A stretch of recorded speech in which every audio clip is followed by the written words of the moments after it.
Hello, this is Kelly with the Appalachian Booksmith, and I am working on the Steampunk Journal. I said the next time I come on, it's going to be done. I'm going to do a flip through. Well, guess what? I am not done, and this is definitely not a flip through.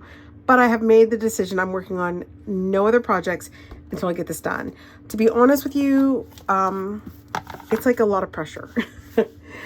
My family, my friends, everyone who knows me, even like comments and views on Facebook, this is the most popular thing I've ever made, and I honestly really, really like it. It's very awesome. It was a joy.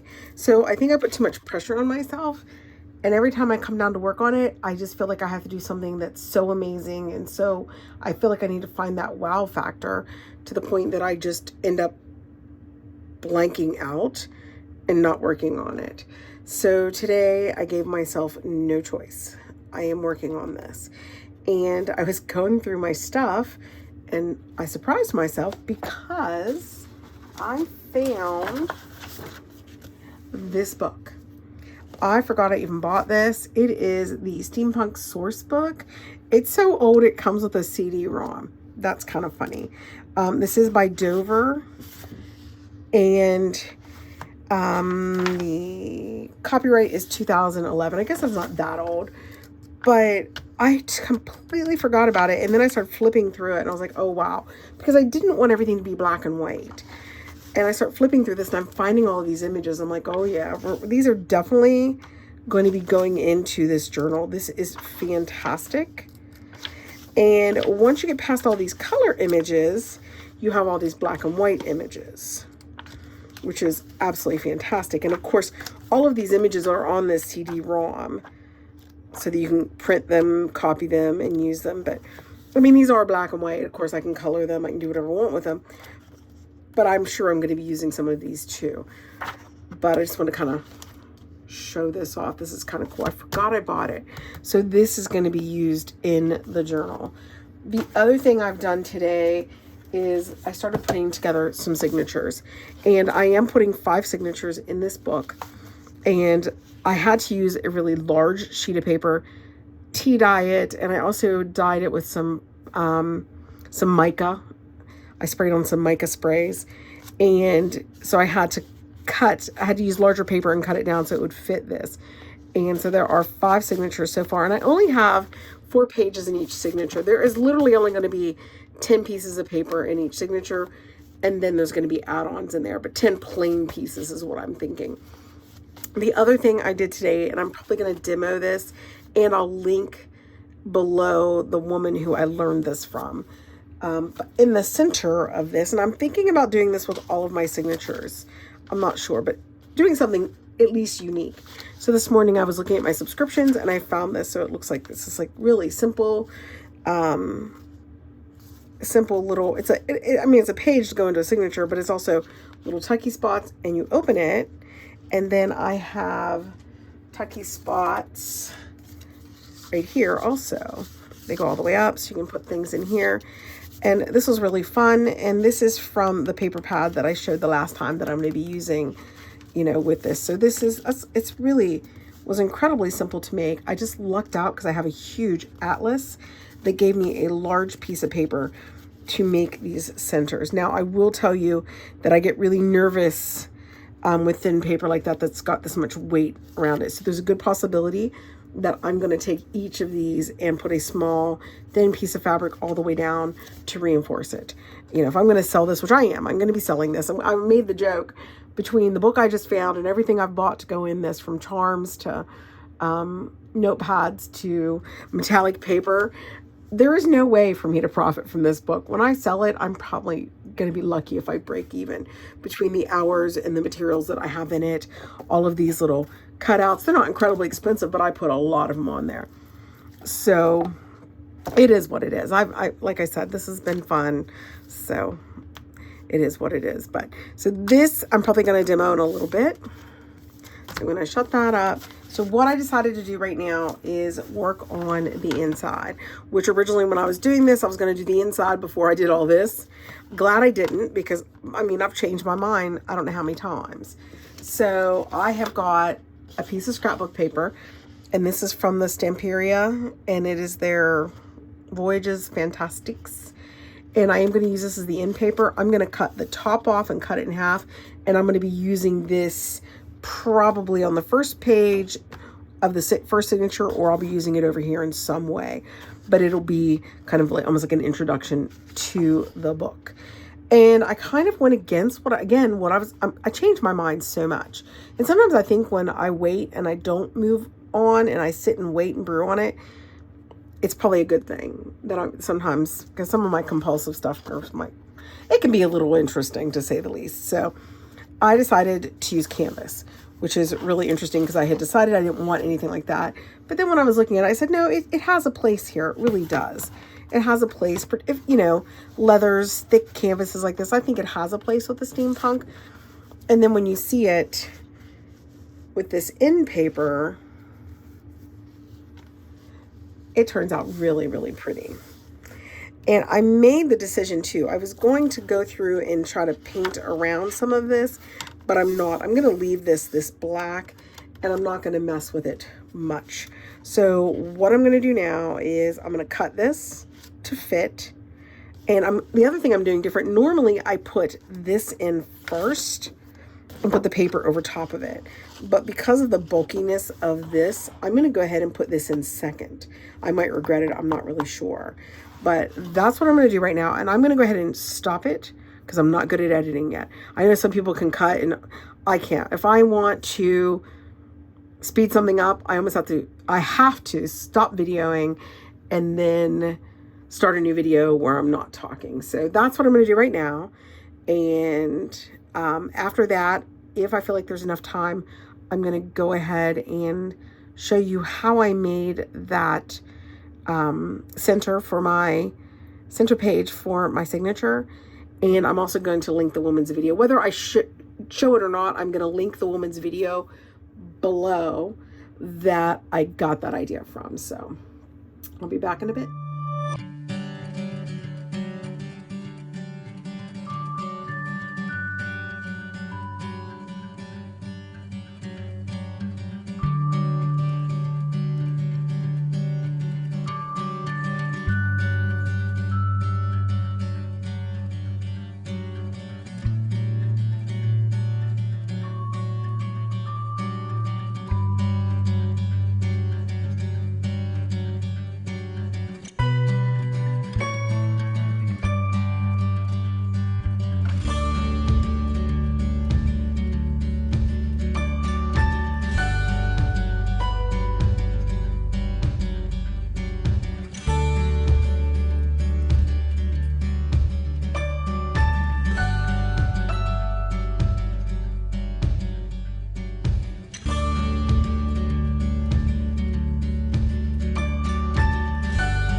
Okay, yep, you saw that. I literally put these in upside down, and it was funny because when I was gluing it, I was thinking to myself, as I was gluing it, I was thinking, I'm using way too much glue. That's going to take a bit to set because it's a new bottle. That always happens with the new bottle. It comes out a lot faster than the Fabri-Tac.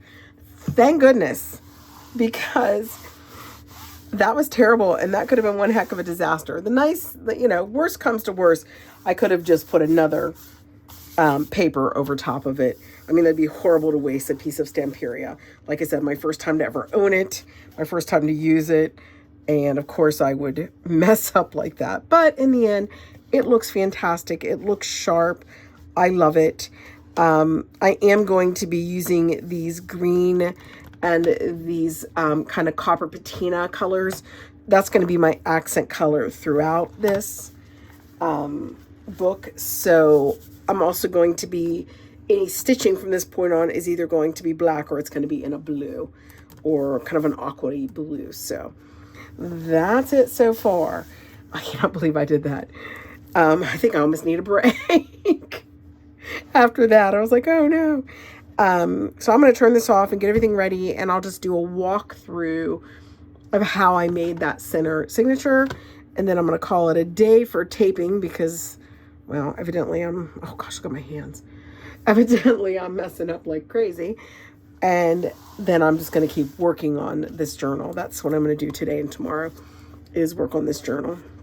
So I'll be back. Okay, I fibbed to you. I went searching for some images and I found this and I had to laugh. This was my first attempt at a steampunk journal, and this is the first few months I was learning how to make journals, and I made so many mistakes, and I just thought it'd be fun to come on here and look at this. But it is like you can see where I didn't clean enough of the book up. I do think this is quite cute and clever. That was it's a tape. I might still have it. Yes. It is tape that you use on ductwork and things. And the cool thing about it is that it'll mold around stuff. So I bought these little wooden butterflies. I don't know why I wanted butterflies and steampunk together. I really don't understand, my thinking. But it amazes me the difference of how my journals looked a couple years ago, or my work, how I made them, versus now. It doesn't take long to get better and better at this. I mean, granted, this isn't horrible, and it might be something fun that me and my granddaughter can kind of play with and put together. And, well, I guess I was only doing 2 signatures, which wouldn't have been fantastic, but, it's kind of cute. I must have been, I bet I did. I'm not sure if you can see it, but this paper has the slightest indentation from, like cogs and stuff, and that must have been from I did that with my Cricut, I bet. So some interesting things here. I don't know if I couldn't decide whether I was going to go nature. Oh, look how cute. Whether I was going to go nature or what I was going to do. But it's kind of interesting, and it's fun if you have those old projects to go back and look. I think I was torn, Did I want to do nature? Did I want to do steampunk? I'm not really sure. But even this little trim here is metallic. So I find it really interesting. So I'm going to, one second, I'm going to show a difference.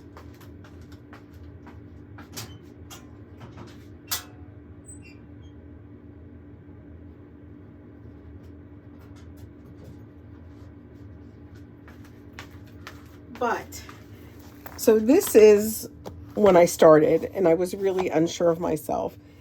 And this is where I've come, and this is kind of makes me excited and happy because I clean the insides better. I'm reinforcing papers, but I kind of see where I grew from that to the style that I have now. So it's kind of exciting. So my intentions were to come on again and do that center, but like I said, I found that. And I thought that is so cool. And also, what it makes me think of is, look how far I came in a very short amount of time. And I'm on some of the Facebook groups with these ladies who are just starting to junk journal, and they're really rough on themselves. They will put pictures out and go, oh my goodness, you know, I messed this up. It's okay. We all did. We all made huge mistakes. You have to learn. And if you don't make mistakes, you cannot learn. I have some other mistakes I'm going to show.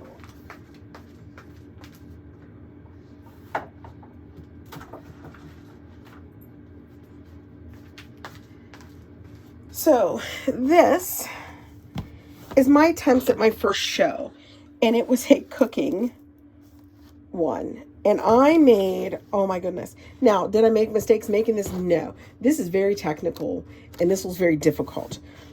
But the amount of time, the amount of items that had to go into making something like this, unless you're making this for family or someone, this is not something you want to make for profit. Not to mention, it won't lay flat, because I didn't understand yet about those things. So as you can see, how fun would that be to use, since it won't even lay flat. Now, if you're just going to be putting index cards in it with recipes, because it is a recipe holder, I think this book is fantastic. Now, I had it at one show. It did not sell, and I've never put it up for sale. But I have it, I guess, as a reminder of how far I've come. You know, how simple I used to decorate things to now I'm not afraid to use more stuff. So, I guess I took this video a huge turn in the opposite direction, but I think it's okay. It's okay because I think it's nice to point out that sometimes we make mistakes, and our mistakes are okay. And the more we try, the more we watch, the more we learn, the better we get. So hope you all guys enjoyed this, and I'll get back to you later. Thanks for watching.